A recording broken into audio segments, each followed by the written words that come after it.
বিদায় বন্ধু শহীদ হাদি। আল্লাহর সকল সৃষ্টি নিশ্চয়ই তার কাছেই ফিরে যাবে। ইন্না লিল্লাহি ওয়া ইন্না ইলাইহি রাজিউন।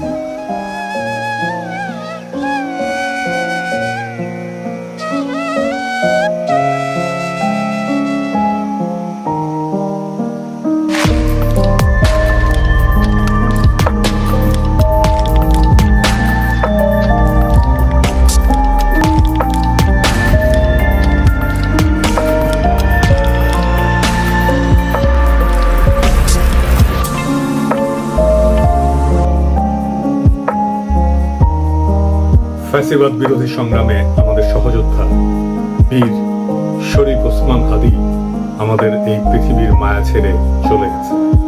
সৃষ্টিকর্তা তার শহীদ মৃত্যু কবুল করে তাকে জান্নাতের উচ্চ মাকাম দান করে।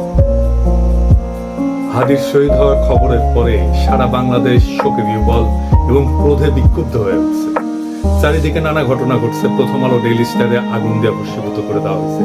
ছায়ানটে আক্রমণ করা হয়েছে। 32 নম্বর যেটুকু অবশিষ্ট ছিল সেইটুকু মোটামুটি জয় বাংলা করে দেওয়া হয়েছে। বাঙ্গু সুশীল প্রগতিশীলরা একসাথে ঝাঁপে পড়েছে আমার উপরে। আমি নাকি এসব করাইতেছি। একবার এরা কয় পিনাকির ডাকে কেউ আসে না, আবার এরাই কয় আমি মব করিচ্ছি। কি বিচিত্র এই বাঙ্গু সুশীলের! অথচ আপনারা জানেন গতকাল পরিস্থিতি শান্ত করার জন্য আমি কি না করেছি।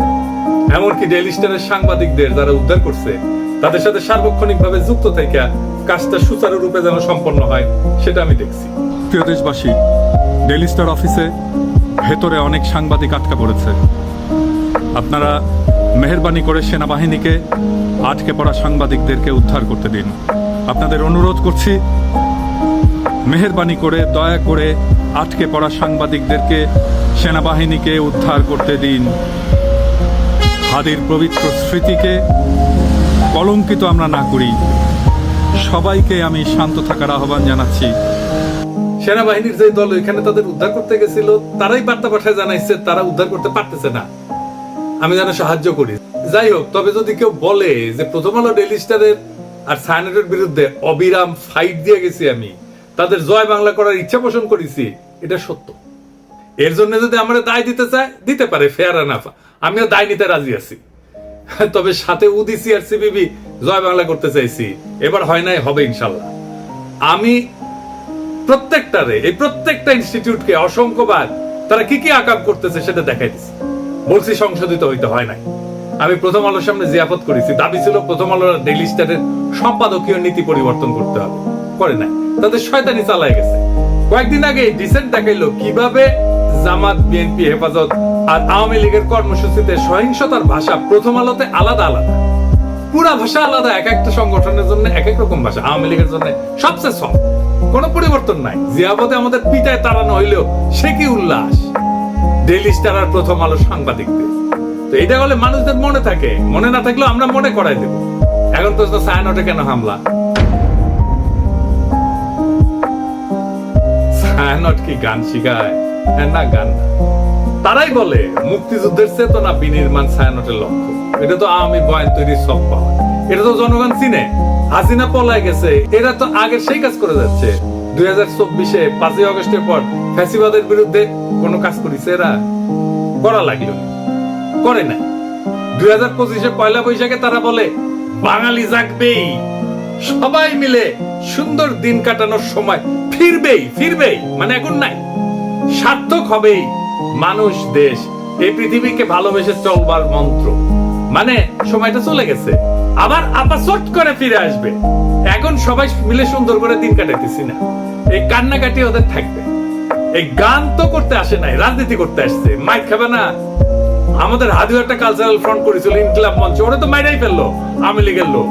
তার পাল্টা তো আপনাদের ভাঙচুর হইতেই পারে, মাইনা নেন। আওয়ামী লীগ তো এতদিন একটা ভাব নিছে কি, গিলে করা পাঞ্জাবি পরবে, একটা পাশে চটি ব্যাগ থাকবে, সিথি করে চুল আঁচড়াবে, হ্যাঁ, এরপরে একটু রবীন্দ্রনাথ করবে, শান্তিনিকেতনী ভাষায় বলবে, অশুদ্ধ অশ্লীল একদমই বলা যাবে না। এই করে আসাদুজ্জামান নূর শুধু গণহত্যাই করবে না, তার গাড়ি বহরে যারা হামলা করছে তাদেরকে গুম করছে, খুন করছে। এই যে ছায়ানটি, এই যে উদিচি, এই পুরো গ্রুপটা, তাদের প্রোডাক্ট কারা? এই যে হুমায়ুন আহমেদের সাহেবের যে নাটক করতো, আমির খসরু, খসরু কি জানি, খসরু ভুলে গেছি, স্বাধীন খসরু। ভাবেন 54 বছর বয়স এই স্টুপিডটার। মানে আওয়ামী লীগ যে কত বড় স্টুপিড হইতে পারে, ওদের সব গেছে। মানে ওরা এই দুনিয়ার সমস্ত নারী অধিকারের তো টেন্ডার নিয়ে আসছে, নারী অধিকার নিয়ে কথা বলবে, ওরা সংস্কৃতি কর্মী। এই যে একজন মহিলা উপদেষ্টা, তার ছবিটা পিছনে রাইখা যেই ভাষায় যা বলতেছে, এইটা তো ছাপরি বললেও হয় না, এটা দুনিয়া কোথাও নাই, এটা কোনো ক্লাসই নাই। মূলত আওয়ামী লীগ এই ক্লাসেই বিলং করে। তো আওয়ামী লীগ যে এই ক্লাসে বিলং করে, এইটা যাতে ধরা না পড়ে, এই জন্য তারা এইরকম গিলে করা পাঞ্জাবি, অনেক বুদ্ধিজীবী তাত্ত্বিক, এই যে তাদেরকে দিয়ে দিয়ে দিয়ে দিয়ে প্রচুর ভেগ কথাবার্তা বলাইতো। আপনি অর্ধেক বুঝবেন, অর্ধেক বুঝবেন না, আলো আদারি ভাষা, চর্যাপদের মতো, মানে বিরাট একটা তাত্ত্বিক ব্যাপার। এই বলে বলে তারা বাঙালি জাতীয়তাবাদের নামে বাংলাদেশকে টুঙ্গিপাড়ার কলোনি বানাইছিল। আমাদেরকে এখন যেটা করতে হবে, সেই কলকাতা এবং টুঙ্গিপাড়ার কলোনিয়ালিজম ভেঙে ঢাকার বাংলাদেশ গড়ে তুলতে হবে। আর বাংলা মানে আর এখন আর কলকাতা না, বাংলা মানেই বাংলাদেশ। এই স্বাধীন পরিচয়ের জন্য আমাদের দীর্ঘ প্রস্তুতি নিতে হবে, মনস্তাত্ত্বিক লড়াই, সাংস্কৃতিক লড়াইয়ের জন্য। আমি আশা করছি যে আপনারা সবাই যে যার পরিসরে, জুলাই শুধু বাঁচিয়ে রাখলে হবে না, জুলাইকে মাথা উঁচু করে বাঁচিয়ে রাখতে হবে। তাহলেই বাংলাদেশের স্বাধীনতা, সার্বভৌমত্ব বাঁচবে, বাংলাদেশ বাঁচবে। তাদের আসলে মারছে কে? হাদির হত্যাকাণ্ডের পিছনে ডিজিএফআই আছে, এটা আমার শক্ত অনুমান। প্রত্যেকটা জায়গায় ডিজিএফআই এর সিগনেচার বর্তমান। কেন কইছি? কারণ ওয়াকারের পথ বালক আর ডিজিএফআই হাদির ঘটনা নিয়ে একদম প্রথম থেকে উদ্দেশ্যমূলকভাবে মিথ্যাচার করতেছে। কিভাবে? একদম দেখাই দিই চোখে আঙুল দিয়ে। ঘটনা ঘটে শুক্রবার 12 ডিসেম্বর দুপুরের দিকে। ঘটনা ঘটার সাথে সাথে এই ওয়াকারের পথ বালক আসল অপরাধীকে আড়াল করার জন্য কইল কি ভারত থেকে আসছে নাকি 80 জন শুটার বানোয়াট গল্প প্রচার করে। কিন্তু ডিসেন্টের অনুসন্ধানে আসল অপরাধী বের হয়ে আসলো, আদাবরের লীগের সন্ত্রাসী যে জেলে ছিল, তারা জামিন করেছে বিএনপির নেতা। তারপরে কি হলো? ঘটনার ঠিক পরের দিন সে অপরাধীর অবস্থান সম্পর্কে ভুয়া ডাহা মিথ্যা তথ্য ছড়ায় যে অপরাধীরা 12 ডিসেম্বর শুক্রবার সন্ধ্যায় ভারতের গুয়াহাটি পৌঁছে গেছে। অথচ আবার সে নাকি এটা আবার হোয়াটসঅ্যাপে ইন্টারসেপ্ট করে পাইছে। চিন্তা করে। অথচ অপরাধ ঘটে দুপুরের দিকে ঢাকা থেকে রওনা দিয়ে সন্ধ্যায় আসামের গুয়াহাটি পৌঁছানো সড়ক পথে অসম্ভব একটা ঘটনা।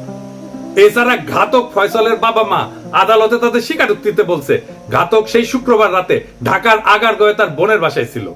অর্থাৎ ঘাতকেরা যখন ঢাকায় তাদের বোনের বাসায়, সেই সময় ওয়াকারের পথ বালক গুজব রটাইতেছে যে তারা ভারতে চলে গেছে। চিন্তা করেন, তাদের সন্ধান করে লাভ নাই। মানে বুঝিছেন? যুগান্তরে তার বাবা মা প্রকাশিত বক্তব্য অনুযায়ী সেই রাতে ঘাতকের বোনের বাসায় তারা দেখা করে ফয়সালের সাথে।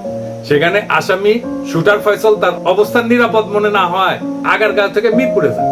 পরে শাহজাহানপুরে আসামি মোহাম্মদ হুমায়ুন কবিরের ভাতিজা আরিফের বাসায়।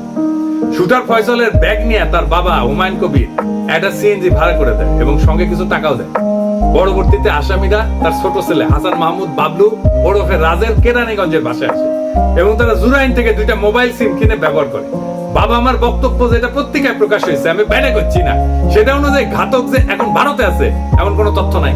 ওয়াকারের পথ বালক প্রথম থেকে অপরাধীদের খোঁজাকে ভুল পথে নিয়ে যাওয়ার চেষ্টা করেছে না এবং নিরুৎসাহিত করেছে না যে চলেই গেছে, তো এখন আর খুঁজে লাভ কি? ওয়াকারের পথ বালক অপরাধীদের একটা ভুয়া সেলফি শেয়ার করে বলে গোয়েন্দারা নাকি তার ফোন ইন্টারসেপ্ট করে পাইছে। এইরকম আজগুবি দাবিকে কম্পিউটার ইঞ্জিনিয়ার হাস্যকর বলে ব্যাখ্যা করছে এবং কেন এটা মিথ্যা দাবি এবং অসম্ভব ঘটনা সেটাও ব্যাখ্যা করছে। তবে সফটওয়্যার ইঞ্জিনিয়ার তানভীর আহমেদ আরজেল সায়েরের দাবি মিথ্যা উল্লেখ করে তাকে চ্যালেঞ্জ করেছেন।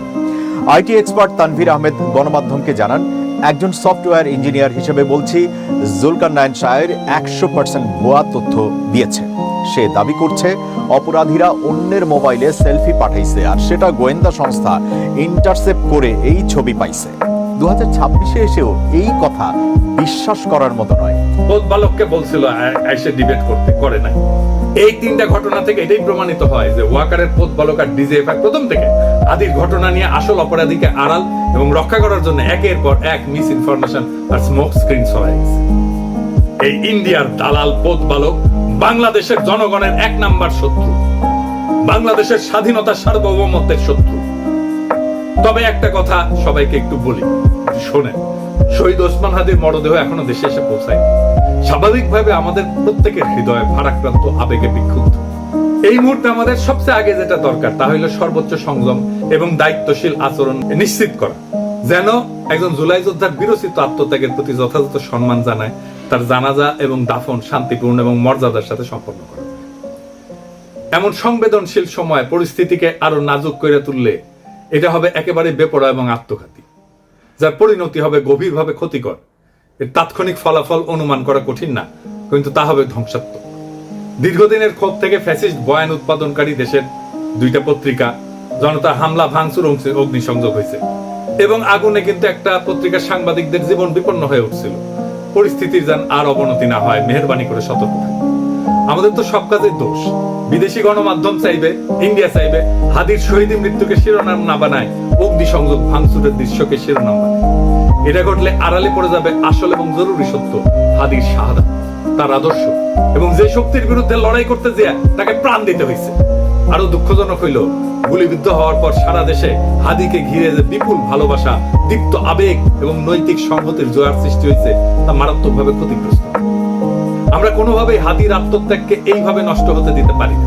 আমাদের শত্রুরা চায় বাংলাদেশের মানুষ যেন ঐক্যবদ্ধভাবে আধিপত্য এবং দমন নীতির বিরুদ্ধে দাঁড়াইতে না পারে, ইনসাফের পক্ষে দাঁড়াইতে না পারে, স্বাধীন সার্বভৌম বাংলাদেশের পক্ষে দাঁড়াইতে না পারে। জুলাই যেন কলঙ্কিত হয়, মানুষ যেন ক্লান্ত এবং বিভ্রান্ত হয়ে আবার তাদেরকেই স্বাগত জানাইতে শুরু করে যারা পতিত শক্তির পুনর্বাসনে সহায়তা করবে এবং পুরনো মডেলের কবজায় দেশকে আটকায় রাখবে। এই সংকটময় মুহূর্তে আমাদের প্রয়োজন শৃঙ্খলা, ধৈর্য এবং রাজনৈতিক স্পষ্টতা। খুব সহজে উস্কানি দিয়া সংঘাত সৃষ্টি করা যায়। আফগান পাকিস্তান সীমান্তেই দেখেন, অনেক ক্ষেত্রে না বুঝে তরুণরা সে আগুনে ঝাঁপায় পড়ে, প্রাণ না যায়। আমাদের বুঝতে অসুবিধা হওয়ার কথা না কারা এই সুযোগ নিতে চায়, কারা বাংলাদেশের স্বাধীনতা সার্বভৌমত্বকে পুনরায় বিপন্ন করতে চায়। অতএব উত্তেজিত এবং ক্ষুব্ধ জনতাকে থামাইতে হবে, দৃঢ়ভাবে, শান্তভাবে, ধৈর্যের সাথে এবং অবিলম্বে হাদির লড়াইকে রক্ষা করার জন্য, নতুন বাংলাদেশকে রক্ষা করার জন্য, বিপ্লবকে রক্ষা করার জন্য এবং যে ইনসাফ, মর্যাদা এবং আদর্শে অবিচল থাকার কারণে হাদিকে জীবন দিতে হয়েছে, সেই সুমহান লক্ষ্যের স্বার্থে আমাদের এই দায়িত্ব পালন করতেই হবে। আমরা সেটা করব ইনশাআল্লাহ। ইনকিলাব জিন্দাবাদ, শহীদ হাদি অমর হোক। আল্লাহ যতদিন বাঁচায় রাখবে, স্বাধীনতা, সার্বভৌমত্ব, ইনসাফ এবং সততার জন্য লড়াই করব। এই লড়াই আমাদের জিহাদ ইনশাআল্লাহ। আর যদি আমি মরে যাই, আমি শহীদ হয়ে যাই, আমার ডান পাশের ভাই বোনেরা এই লড়াই যতদিন বেঁচে থাকবে ততদিন চালায় নেবে ইনশাআল্লাহ।